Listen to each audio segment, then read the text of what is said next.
Hey everyone, happy Saturday. We're going to do a quick tech talk. I want to catch up on some of the questions that have come in over the weekend.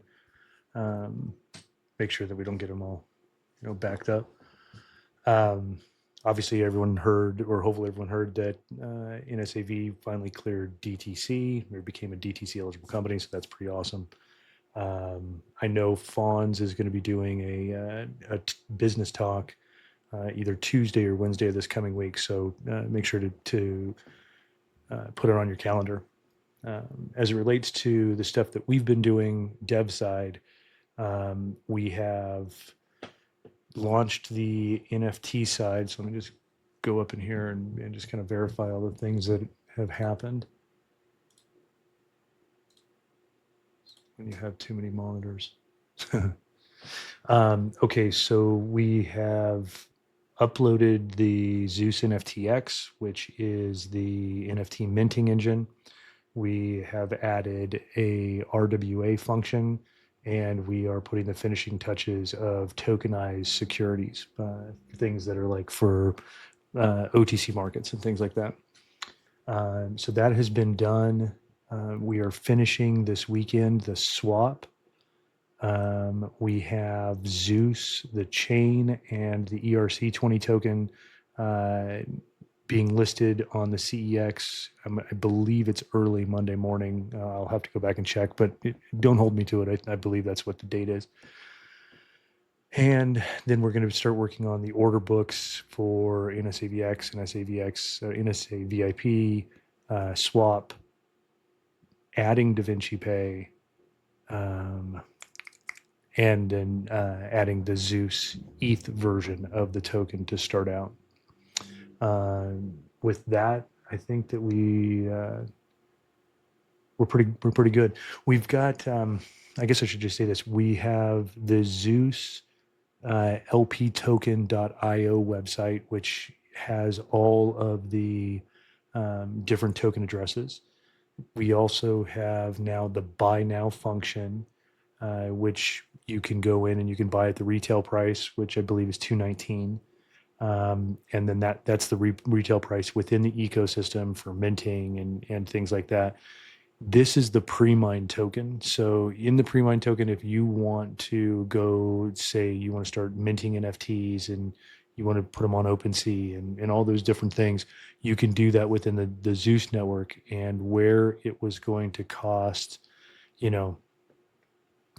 anywhere from, like we talked about on the last one, anywhere from $2 to a couple grand, it's going to cost less than a penny to mint on the Zeus NFT engine. So if you guys are interested in minting and doing projects like that, this would be a great opportunity to do that. So let's hit the questions, because I know it's the weekend and none of us want to be doing this crap. So a message that came in: for the OTC markets on the blockchain, how would you manage to increase or decrease the authorized shares, such as conversions? We're talking converts, prefs, changing the authorized, whether you're doing a forward split or reverse split, things like that. Not getting into the security side of it, what we've designed is taking the initial pool.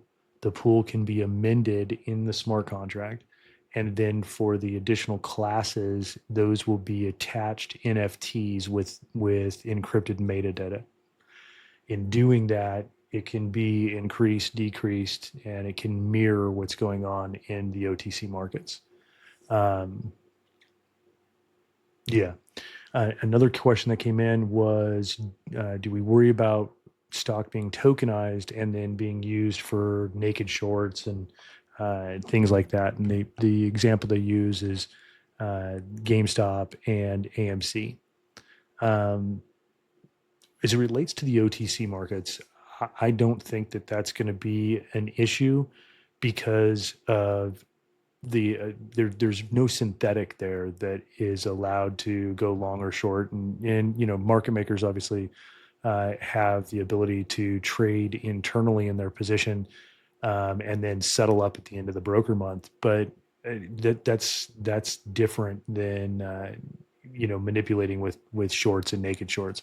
I don't see that happening within the OTC markets, but I do see that by doing this, what's going to happen is it's going to give greater liquidity to be able to trade in between the token position, the tokenized position, as well as the traditional equity position. And that's going to be more of a Fawn's side to discuss, but I don't see it as something that's going to impact it. Another tech question that came in is, we said we're 95% done with the tokenization of the OTC stocks.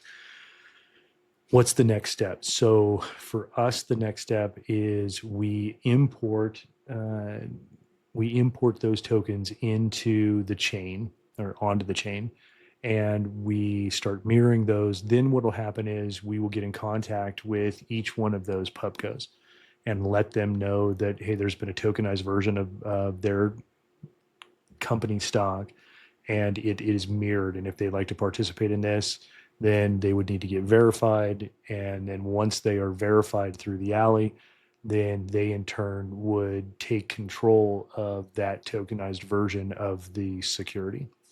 And then from there would be everything from being able to buy and sell. There would be swap contracts. There would be the LPs associated with it. There would be, the coolest part would be to figure out a way to interconnect the equity side, the security side, and the tokenized side. But then you start running into, ARB and being able to trade against the positions, and that could be kind of worrisome.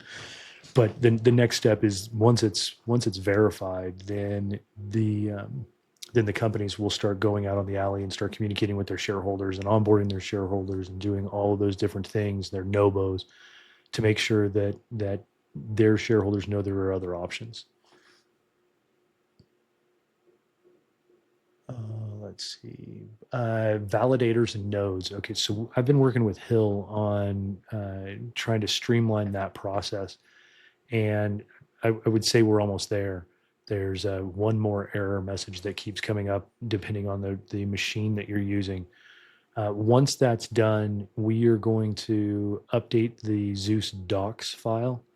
And if you guys don't know what the docs file is, and you're computer savvy and you would like to know, just DM me and I'll send you a link.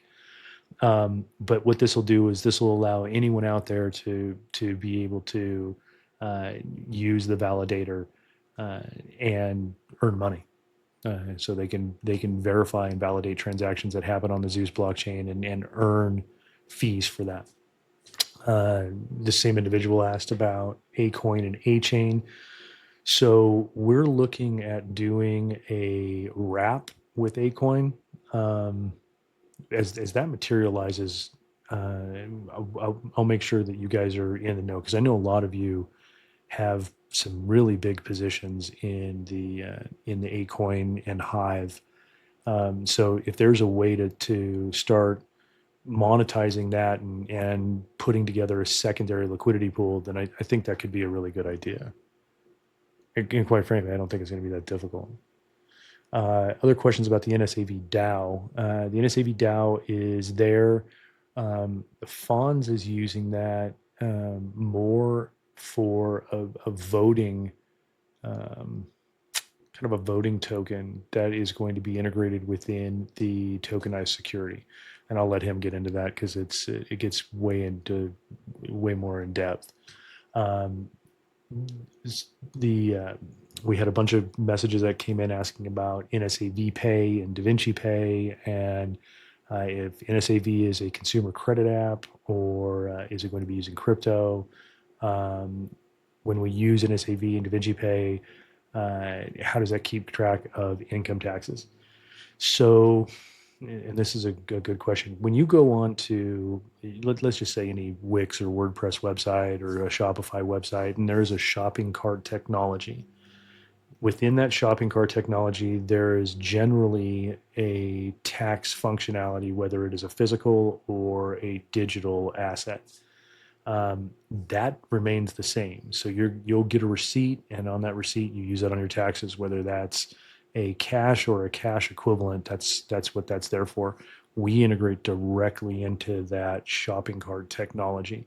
So from the decentralized side, that's done with DaVinci Pay. From the centralized side, that's done with NSA Pay. And so you're really not having to create a whole new system. It's one that integrates into existing platforms. And with DaVinci Pay, we've been building out some POS sites that are there that we can integrate within other POS companies that are on traditional credit card or debit card rails, and now incorporate the crypto component to it. We've added QR code functionality, so from a mobile app it can be used. We've just done a lot of really cool things that are there. A question was, when will NSAV or DaVinci Pay be released for and available for use? DaVinci Pay is already there, and DaVinci Pay is also building the V2 for GiveBucks. That V2 side is going to layer over the blockchain, and so we're going to use multiple EVMs that will all funnel down to the Zeus chain, but Binance, Ethereum, Avalanche, Matic, you name it, on the EVM side, it's going to be there, funneling down again to the Zeus chain, but in that end, it's going to have streamlined ability to toggle between fiat and crypto. And so for the hundreds of thousands of merchants that are on the GiveBucks platform, it's going to make sense because they have the option at their discretion to be able to choose, I'm going to keep mine in the Zeus pre-mined, or I'm going to convert it to fiat, and it's done. The tokens that are used for the purchase are, again, just like we're doing on DaVinci Pay, are liquidated and added to the liquidity pool, and then that token is sent directly to the merchant. Merchant at will can then turn around and say, okay, I want to take it in the Zeus token, or I want to take it in US dollars. Either way, it's there. That functionality is already in place. What we've spent the last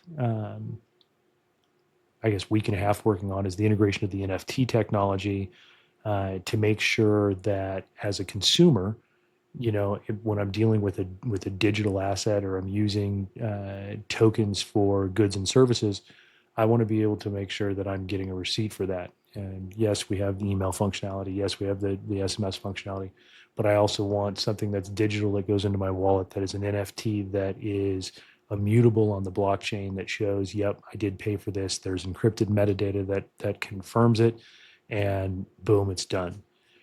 Question that we get a lot of is, okay, what happens if there's a refund, or what happens when the client doesn't like it in this funnel that you're talking about? It goes to the Zeus token. So depending on the token that's used, Zeus would then purchase that token back automatically and send that to the customer's wallet. So just think of it as a big circle. And that technology has also been in place. We have a admin dashboard that we developed that is a point and click. So there is a wizard that is there for the merchant. If someone wants a refund and the merchant acknowledges it, the merchant goes into the admin, hits refund, verifies the information, and it's automatically sent to the consumer's wallet. Thinking that's about it from that side of it. Let's see if we've got anything else going on. Fonz has a bunch of questions, but he'll get to those on Wednesday. From the rollout side for us, we're seeing that all of this integration now is starting to come together. We have this weekend's swap side. And then we have partnered with another EVM swap program that there's the potential to acquire. And I mean, it's not the hugest network in the world. It has 15,000 users on the platform. But the benefits there are, this is already licensed or not licensed. This is already registered with CoinGecko, CoinMarketCap, Gecko Terminal, and they're a layer 2 overlay, and they have already agreed. And this weekend we're testing it. They've already agreed to add the Zeus chain to their swap. So I'm super excited about how that's going to play out.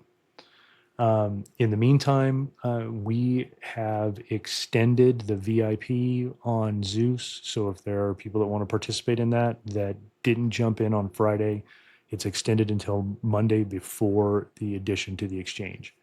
Anyone that's interested on that, just shoot a DM to one of us and we'll get it going. Let's see what else. I think that's about it. Hopefully everyone has enjoyed football this weekend and getting ready for the opening and getting out of preseason. Other than that, guys, everyone have a great weekend, and we'll all connect on either Tuesday or Wednesday of this week. All right?